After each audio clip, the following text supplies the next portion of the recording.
Kuntu nahaitukum an ziyaratil kubur. Dulu aku melarang kamu ziarah kubur, kata Nabi. Dulu zaman awal-awal Islam dilarang berziarah kubur, karena waktu itu orang ziarah kubur hanya untuk sombong menyombong. Hai fulan bin fulan yang perang tak pernah luka, hai fulan bin fulan yang kaya raya, hai fulan yang fulan banyak harta banyak kuasa. Itulah yang disindir Allah dalam surat Alhaakumut Takatsur. Kamu sombong menyombong hatta zurtumul maqabir, sampai di kubur pun kamu tetap juga sombong menyombong.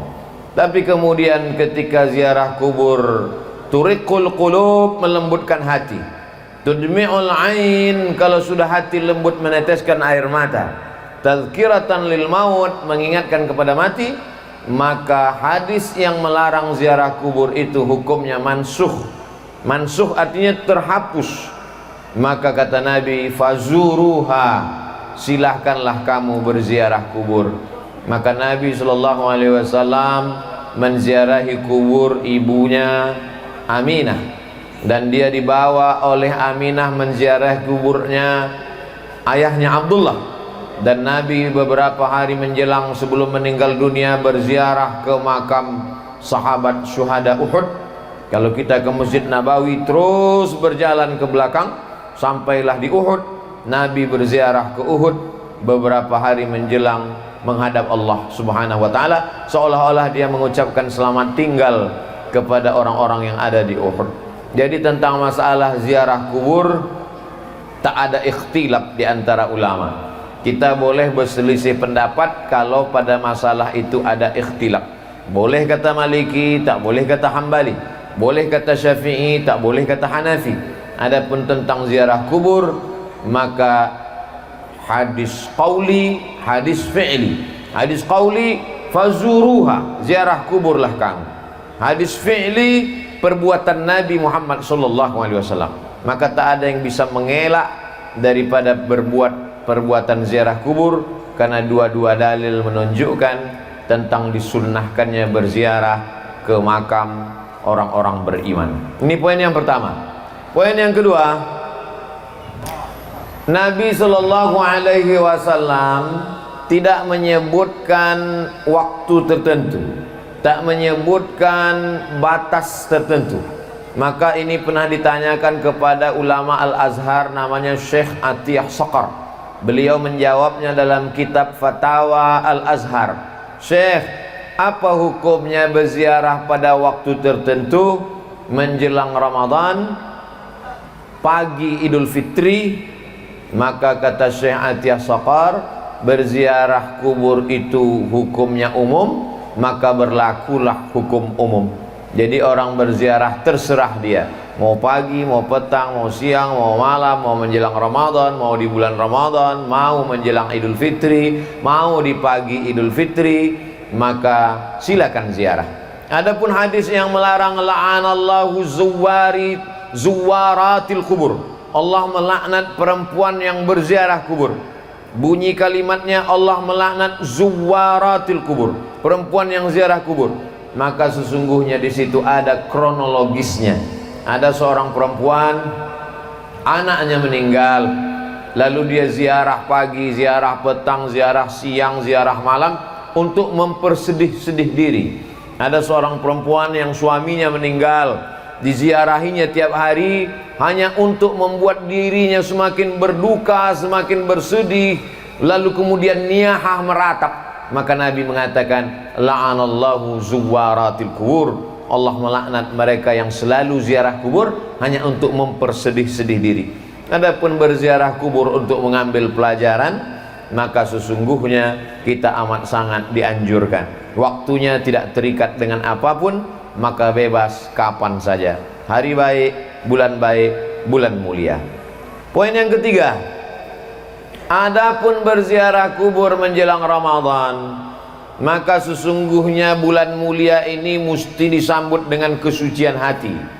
Disucikan hati dengan berzikir, tadi sudah. Disucikan hati dengan tabligh akbar pengajian selepas subuh, tadi sudah. Maka disucikan hati dengan mengingat mati.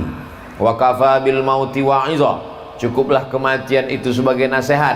Ada nasihat yang berbunyi menggelegar, khutbah hari Jumat. Ada nasihat yang disampaikan alim ulama dalam bentuk nasihat. Ada nasihat yang tak berbunyi, yang tak bersuara. Ada nasihat yang tak berkata-kata. Nasihat bukan yang dituliskan tinta pena di atas kertas. Nasihat yang tidak bersuara, tak berhuruf. Nasihat itu diam. Nasihat itu adalah kematian. Maka sebelum Ramadan berziarah, supaya hati mengingat mati, maka lebih khusyuk ibadah Ramadannya. Seakan-akan inilah Ramadan yang terakhir. Semakin berziarah di kubur sebelum Ramadan, menguatkan keyakinan bahwa dia akan mati menghadap Allah. Rumah tinggal, kendaraan tinggal, keluarga tinggal, yang dibawa hanya amal. Yarji'usnani, yang dua balik ke rumah. Maluhu, hartanya pulang ke rumah. Ahluhu, anak cucu menantu istri suami kawan sahabat andai tolan jiran tetangga, semuanya pulang ke rumah. Wa yabqa wahidun, yang tinggal cuma satu. Wa amaluhu, amal itulah yang tinggal. Jadi hanya dengan mendengar ceramah dari ustadz, kadang masuk telinga kiri, keluar telinga kanan, bahkan kadang tak masuk sama sekali. Dari telinga kanan mau masuk, dari kanan itu juga dia keluar. Tapi begitu melihat langsung dengan mata, beda antara yang didengar telinga dengan menengok langsung mata. Kenal engkau dengan Ustadz Somad? Kenal. Dari mana engkau kenal? Aku dengar suara ceramahnya. Kenal kau dengan Ustadz Somad? Kenal. Dari mana engkau kenal? Aku tengok balehonya. Kenal kau dengan Ustadz Somad? Kenal. Dari mana engkau kenal? Aku tonton TV YouTube-nya. Tapi begitu melihat langsung berbeda. Begitu juga dengan ziarah ini. Maka sesungguhnya dengan langsung datang ke kubur, duduk di samping kubur, berziarah di kubur, maka kita melihat langsung nyata bahwa orang-orang tua kita itu, maaf, beribu maaf, mereka sudah pindah ke alam yang lain, tinggallah semuanya. Maka ini memberikan pelajaran yang lebih dalam daripada hanya sekedar mendengar cerita ceramah. Jadi apa yang kita lakukan menjelang Ramadan ini adalah melembutkan hati supaya Ramadan kita lebih khusyuk, Ramadan kita lebih hikmat, Ramadan kita lebih takut kepada Allah Subhanahu wa taala. Poin yang keempat, bahwa kita disuruh menyambung silaturahim. Silaturahim kadang tak sempat datang karena kesibukan. Tapi dengan ziarah kubur, mau tak mau, suka tak suka, orang langgam yang merantau ke Pekanbaru, ke luar kota, hari ini kembali. Ada ikatan emosional, mengingat ayah, emak, datuk, nenek, mengenang saudara mara, mendengar sahabat kerabat, maka dia balik berjumpa. Mungkin anak cucu sudah tak berkenalan lagi, tapi begitu ziarah kubur, oh anak pakcik fulan, oh anak moman fulan, oh anak fulan, maka sesungguhnya ziarah kubur adalah momen untuk menyambung tali silaturahim. Man ahabba yubsatalahu fi rizqihi, siapa yang mau lapang rezekinya, wa yunsa'alahu fi atharihi, mau dipanjangkan umurnya, falyasil rahimahu, maka hendaklah dia selalu menyambung tali silaturahim.